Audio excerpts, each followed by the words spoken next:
안녕하세요. 진경재입니다. 여러분의 통장에 지금 당장 100조 원이 입금된다고 상상해 보십시오. 100조 원. 숫자로 쓰면 뒤에 0이 16개 붙습니다. 대한민국 1년 국가 예산의 약 15배에 해당하는 돈입니다. 이 돈이면 서울 강남의 아파트 단지를 통째로 10번은 사고도 남을 금액이죠. 이 정도의 자본이 있다면 여러분은 세상을 바꿀 수 있다고 믿으시나요? 당연하지라고 대답하신 분들, 오늘 이 이야기가 끝나고 나면 생각이 달라지실 겁니다. 오늘 우리가 목격할 장면은 바로 그 오만한 믿음이 어떻게 처참한 폐허로 변했는지에 대한 기록이기 때문입니다. 중국 후베이성 우한. 한때 이곳에는 세계 반도체 역사를 다시 쓰겠다는 거대한 꿈이 서 있었습니다. 축구장 60개를 합친 크기의 부지 위에 세워진 거대한 콘크리트 구조물. 반도체 팹, 즉 공장이 될 예정이었던 이 건물은 한때 중국 반도체 굴기의 상징이었습니다. 그런데 지금 이 건물 안에서 들리는 소리는 무엇일까요? 최첨단 장비가 돌아가는 기계음이 아닙니다. 바람에 흔들리는 잡초 소리입니다. 지붕 틈 사이로 비가 새고 콘크리트 바닥에는 금이 가 있으며 한때 클린룸이 들어설 자리에는 먼지만 수북이 쌓여 있습니다.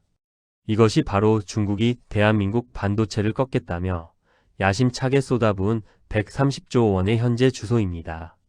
지난 2024년 이 우한의 공장 부지가 경매에 나왔습니다. 잔고가 얼마나 남아 있었는지 아십니까? 고작 수십만 원. 대학생 한 달 생활비에도 못 미치는 돈을 남긴 채 수조 원짜리 프로젝트가 허무하게 역사 속으로 사라진 것입니다. 많은 분들이 이 이야기를 듣고 이렇게 생각하실 겁니다. 뭐야, 그냥 중국이 사기치다 망한 거 아니야? 실제로 관련 기사의 댓글창을 보면 대부분이 부정부패와 사기극으로 이 사건을 정리합니다. 하지만 저는 오늘 감히 말씀드리겠습니다. 그건 너무 쉬운 해석입니다. 너무 안일한 결론입니다. 진짜 이유는 훨씬 더 깊고 훨씬 더 근원적인 곳에 숨어 있습니다. 그리고 그 진짜 이유를 이해하지 못하면 우리는 중국의 실패를 비웃다가 정작 우리 자신이 당하는 상황을 막지 못할 수도 있습니다. 오늘 우리는 이 거대한 자본이 왜 단 한 장의 최첨단 칩도 제대로 만들어내지 못했는지 그 숨겨진 설계 결함을 하나하나 파헤쳐 보겠습니다. 끝까지 함께 해주시면 숫자가 가리고 있던 반도체 전쟁의 진짜 얼굴을 보시게 될 겁니다. 그리고 그 얼굴은 여러분이 예상하신 것보다 훨씬 더 가까이에서 우리를 바라보고 있습니다. 자, 그러면 본격적으로 들어가 보겠습니다.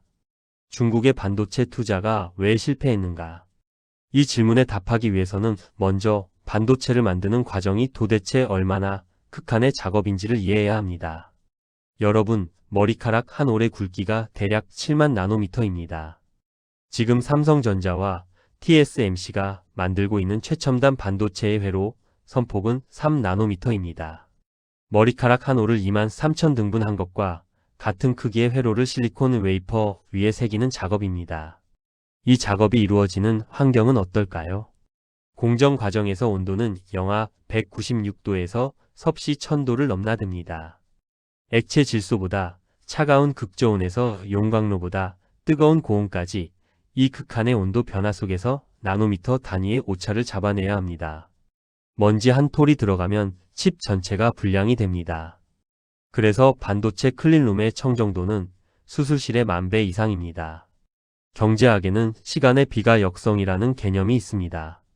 쉽게 말하면 시간을 통해서만 축적할 수 있는 것들이 있고 그것은 아무리 많은 돈을 쏟아부어도 건너뛸 수 없다는 뜻입니다.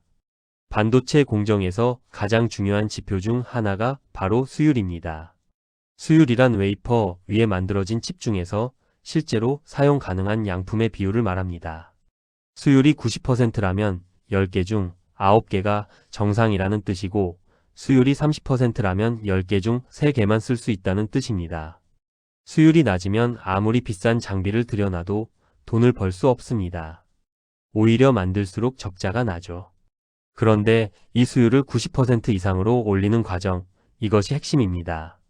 이 과정은 절대로 설계도면 한 장을 훔친다고 해결되지 않습니다. 매뉴얼을 복사한다고 되지 않습니다. 심지어 핵심 기술자를 데려온다고 해도 완전히 해결되지 않습니다.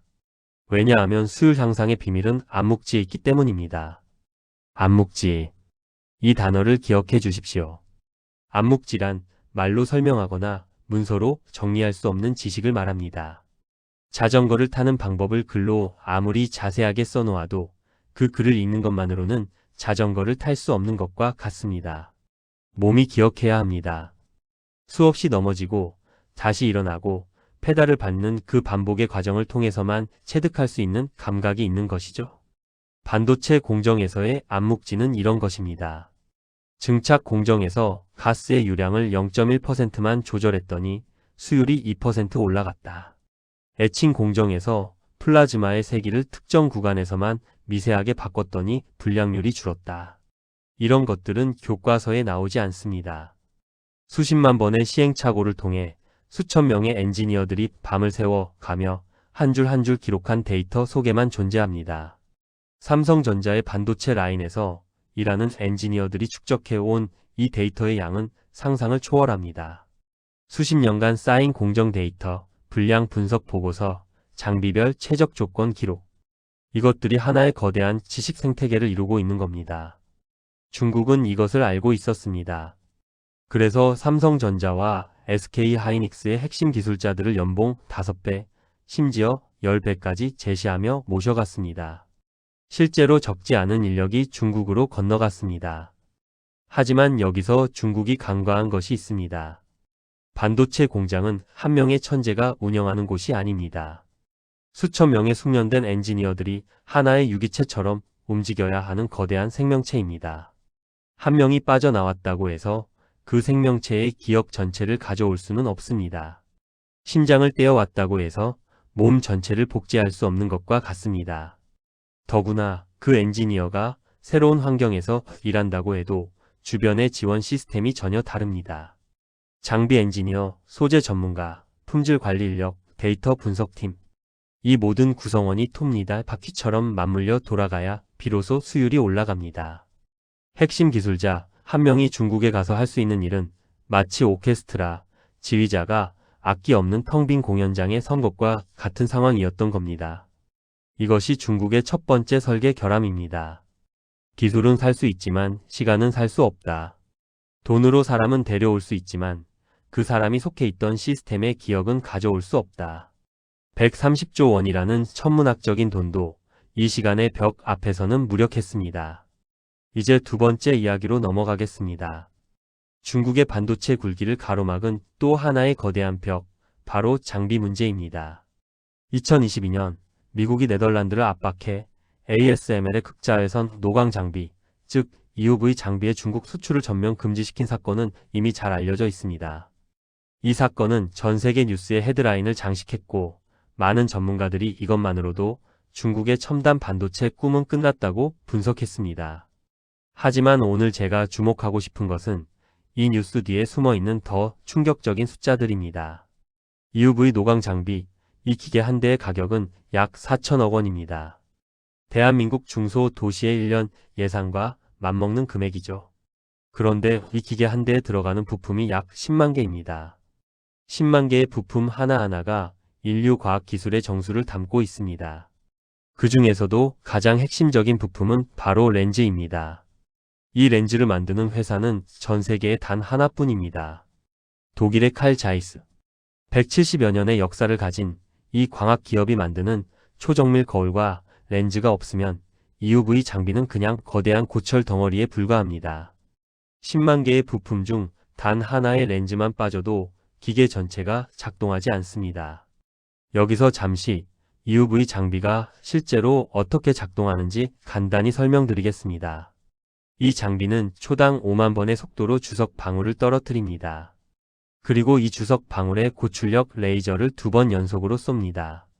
첫 번째 레이저가 주석 방울을 납작하게 펴면 두 번째 레이저가 이를 증발시킵니다. 이때 발생하는 극자외선의 파장은 겨우 13.5 나노미터. 이 빛을 여러 겹의 초정밀 거울로 반사시켜 웨이퍼 위에 회로 패턴을 새기는 것입니다. 이 과정에서 거울의 표면 정밀도는 원자 수계 수준이어야 합니다. 만약 이 거울을 독일 전체 면적만 하게 확대한다면 표면의 굴곡은 0.1mm도 되지 않아야 한다는 뜻입니다. 인류가 만든 가장 정밀한 물체 중 하나라 해도 과언이 아닙니다. 중국은 이 장비를 국산화하겠다고 선언했습니다. 우리도 만들 수 있다. 시간 문제일 뿐이다. 중국 관영 매체들은 자신감에 찬 기사를 쏟아냈습니다. 하지만 현실은 어떨까요? EUV 장비를 만든다는 것은 단순히 기계 한 대를 조립하는 문제가 아닙니다. 이 장비 안에는 지난 50년간 전 세계 기초 과학이 쌓아 올린 표준과 생태계가 통째로 들어가 있습니다. 광학, 물리학, 재료공학, 정밀기계공학, 소프트웨어 엔지니어링. 이 모든 분야의 최첨단 기술이 하나의 기계 안에 융합되어 있는 것입니다. 비유를 하자면 이것은 마치 혼자서 비행기를 만들겠다고 선언하는 것과 비슷합니다. 비행기 한 대를 만들려면 엔진, 날개, 동체, 항법 장치, 통신 장비, 유압 시스템 등 수만 가지의 부품이 필요하고 각각의 부품을 만드는 전문 기업이 따로 있습니다. 이 기업들이 수십 년간 쌓아온 노하우를 한 나라가 혼자서 처음부터 다 만들겠다. 이것이 중국이 선언한 것의 실체입니다. 더 근본적인 문제가 있습니다. 이것은 자본의 영역이 아니라 물리 법칙과 기초 과학의 영역이라는 점입니다. 아무리 많은 돈을 투자해도 물리 법칙을 바꿀 수는 없습니다. 13.5 나노미터 파장의 극자외선을 안정적으로 생성하고 원자 수준의 정밀도를 가진 거울로 이를 반사시키는 기술은 기초 과학의 토양이 충분히 비옥하지 않으면 절대로 꽃피울 수 없는 기술입니다. 독일의 칼 자이스가 이 수준의 렌즈를 만들기까지 170년이 걸렸습니다. 네덜란드 ASML이 EUV 장비를 상용화하기까지 20년 이상의 연구개발 기간이 필요했습니다. 이 시간을 돈으로 압축할 수 있다는 믿음 자체가 기초 과학에 대한 무지에서 비롯된 것입니다. 이것이 중국의 두 번째 설계 결함입니다. 돈은 공장을 세울 수 있지만 물리 법칙 앞에서는 수표가 아무런 힘을 발휘하지 못한다는 사실입니다. 130조 원은 물리학의 검문소 앞에서 그대로 멈춰 섰습니다. 자, 여기까지 들으시면 이런 생각이 드실 겁니다. 그럼 중국은 끝난 거 아니야? 우리가 이겼네? 만약 이렇게 생각하셨다면 지금부터가 오늘 이야기의 진짜 핵심입니다. 여기서 반전이 일어납니다. 첨단 공정에서 벽에 부딪힌 중국이 전략을 완전히 뒤집어 버렸습니다. 저는 이것을 좀비 전략이라고 부릅니다. 영화에서 좀비가 무서운 이유가 뭡니까? 한 마리 한 마리는 느리고 멍청하지만 그 수가 압도적이기 때문입니다. 문을 부수고 벽을 넘고 끝없이 밀려옵니다. 중국이 지금 반도체 시장에서 하고 있는 것이 정확히 이것입니다. 그들은 이제 가장 똑똑한 칩 만들기를 포기했습니다. 대신 가장 흔한 칩을 가장 싸게 만드는데 모든 역량을 집중하기 시작했습니다. 이른바 28나노미터 이상의 레거시 공정입니다. 레거시, 즉 구형 공정이라고 부르는 이 기술은 최신 스마트폰 프로세서를 만드는 데는 사용되지 않습니다. 하지만 여기서 우리가 놓치고 있는 숫자가 있습니다. 우리 주변의 전자기기에 들어가는 칩의 90%는 이 구형 공정에서 만들어집니다. 여러분이 오늘 아침 출근길에 탄 자동차에만 반도체가 1000개에서 3000개가 들어갑니다. 그중 대부분이 레거시 칩입니다. 세탁기, 냉장고, 에어컨의 온도를 조절하는 칩, 엘리베이터를 움직이는 칩, 신호등을 제어하는 칩, 심지어 미사일의 유도 장치에 들어가는 칩까지. 이 세상을 실제로 돌아가게 만드는 칩의 절대 다수는 첨단이 아니라 범용입니다. 중국은 이 시장을 정조준했습니다. 방법은 단순합니다. 국가 보조금을 대규모로 투입해서 가격을 절반 이하로 떨어뜨리는 것입니다. 이 전략 어디서 많이 본 것 같지 않으십니까? 맞습니다. 과거 태양광 패널 시장에서 벌어졌던 일과 정확히 같은 패턴입니다. 2000년대 초반만 해도 태양광 패널 시장은 독일, 일본, 미국 기업들이 주도하고 있었습니다. 중국은 정부 보조금을 앞세워 가격을 끝없이 낮췄고 글로벌 기업들은 하나둘 시장에서 퇴출됐습니다. 결과적으로 지금 전 세계 태양광 패널의 80% 이상을 중국이 생산합니다. LCD 시장도 마찬가지였습니다. 한때 대한민국이 세계 1위를 차지했던 LCD 디스플레이 시장은 중국의 물량 공세에 밀려 지금은 중국이 압도적인 점유율을 가지고 있습니다. 삼성과 LG는 결국 LCD에서 철수하고 OLED로 전환할 수밖에 없었죠. 지금 반도체 레거시 시장에서 똑같은 일이 벌어지고 있습니다. 중국은 현재 레거시 반도체 생산 능력을 매년 두 자릿수 %로 확대하고 있습니다. 새로운 팹을 짓고 기존 팹의 가동률을 올리고 보조금으로 가격을 낮추고 있습니다. 우리 기업들이 3나노, 2나노 초미세 공정에서 승리의 깃발을 꽂고 있는 바로 그 순간 정작 수익의 기반이 되는 범용 제품 시장의 발밑이 무너지고 있다는 뜻입니다. 이것을 건물에 비유해 보겠습니다. 우리는 지금 100층짜리 마천루의 꼭대기에서 최첨단 전망대를 짓고 있습니다. 세계에서 가장 높은 전망대를 만들었다 고 자축하고 있죠. 그런데 누군가가 이 건물의 1층부터 50층까지의 기둥을 하나씩 빼내가고 있다면 어떻게 되겠습니까? 아무리 멋진 전망대를 가지고 있어도 건물 자체가 무너집니다. 중국의 좀비 전략은 바로 이 기둥을 노리고 있는 것입니다. 화려한 꼭대기가 아니라 눈에 보이지 않는 기초를 잠식하는 전략입니다.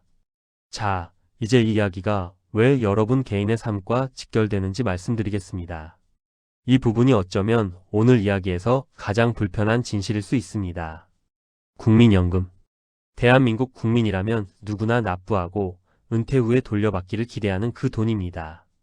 현재 국민연금의 총 운용 자산은 약 1000조 원을 넘어섰습니다. 이 돈이 어디에 투자되어 있는지 아십니까?